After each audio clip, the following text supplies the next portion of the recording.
कभी सोचा है भारत में 10वीं क्लास के बच्चे संस्कृत में आखिर पढ़ते क्या है? अच्छा, आज हम सिर्फ देखेंगे नहीं बल्कि एक छोटा सा टेस्ट भी लेंगे। हमारे हाथ लगाए एक असली क्वेश्चन पेपर और हम मिलकर ये पता लगाएंगे कि क्या हम इससे पास कर भी पाते हैं या नहीं।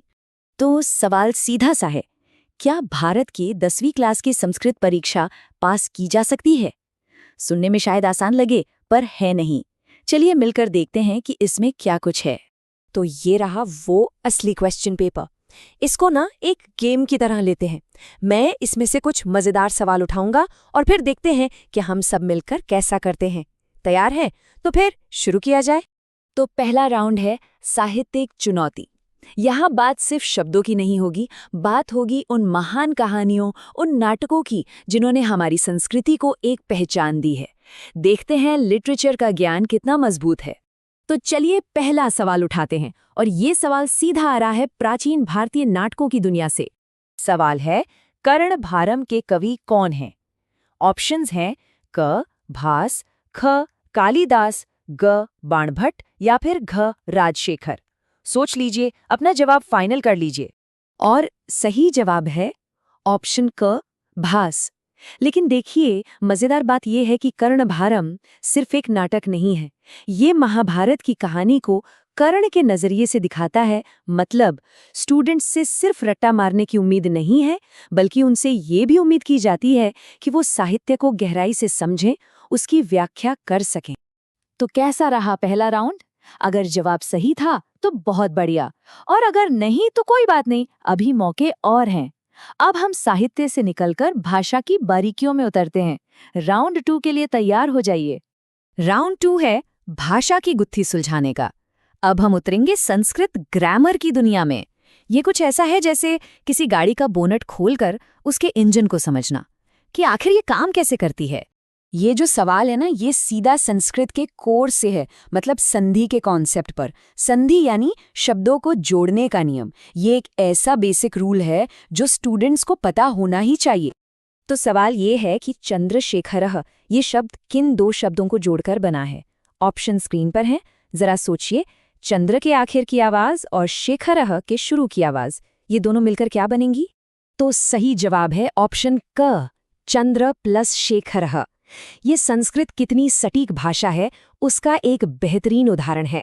संधि के रूल्स के हिसाब से चंद्र का आखिरी अ और शेखरः का श, ये दोनों मिलकर एक बिल्कुल नेचुरल साउंड बनाते हैं। ये सिर्फ शब्दों को चिपकाना नहीं है, ये तो साउंड की पूरी साइंस है। 2 राउंड हो गए। अब तक का सफर तो मजेदार रहा, पर अब बारी है हमारे आखिरी और शायद सबसे जरूरी राउंड की। ये वो जगह है जहां भाषा, फिलॉसफी और कल्चर तीनों आकर मिलते हैं। राउंड 3 में हम ये देखेंगे कि ये पुरानी भाषा हमारी सांस्कृतिक परंपराओं और जीने के तरीके से कितनी गहराई से जुड़ी हुई है। हमारा जो आखिरी सवाल है वो एक ऐसे कॉन्सेप्ट पर है जो भारत की कई फिलॉसफिकल परंपराओं की नींव है। ये सवाल है जिंदगी के अलग अलग पड़ावों और उनसे जुड़े संस्कारों के बारे में। और ये रहा हमारा आखिरी सवाल, मुख्य संस्कार कितने होते हैं? मतलब जिंदगी के वो अहम पड़ाव जैसे शादी या पढ़ाई की शुरुआत, इनकी गिनती कितनी है? ऑप्शंस हैं 6, 5, 4 या 3। क्या लगता है आखिरी गेस क्या होगा? और सही जवाब है ऑप्शन ग, 4। इस क्वेश्चन पेपर के हिसाब से इन संस्कारों को 4 मेन कैटेगरीज में बांटा गया है। वैसे एक मजेदार बात बताऊं, असल में पारंपरिक तौर पर कुल 16 संस्कार होते हैं। इससे पता चलता है कि संस्कृत भाषा में भारत की फिलॉसफी कितनी गहराई तक समाई हुई है। तो इस छोटे से क्विज के बाद हमने क्या समझा? देखिए, बात सिर्फ पास या फेल होने की नहीं है, बात ये समझने की है कि इस लेवल पर संस्कृत की पढ़ाई में आखिर होता क्या है। तो हमने क्या देखा? ये सिर्फ एक लैंग्वेज का टेस्ट नहीं है। स्टूडेंट्स को भास के नाटकों जैसे लिटरेचर के बारे में पता होना चाहिए, उन्हें संधि जैसे मुश्किल ग्रामर रूल्स पर कमांड चाहिए, और तो और उन्हें संस्कारों जैसे कल्चरल कॉन्सेप्ट्स की भी समझ होनी चाहिए। मतलब 10वीं क्लास के बच्चों से इतने ऊंचे लेवल की पढ़ाई की उम्मीद की जाती है, जो अपने आप में कमाल की बात है। और ये सब हमें एक बड़े सवाल पर लाकर खड़ा कर देता है, जब आज के बच्चे एक क्लासिकल लैंग्वेज की इतनी मुश्किल पढ़ाई करते हैं, तो ये मॉडर्न दुनिया में हमारे पुराने ज्ञान को जिंदा रखने और सहेजने के बारे में क्या कहता है? ये एक ऐसी बात है जिस पर हम सबको सोचना चाहिए।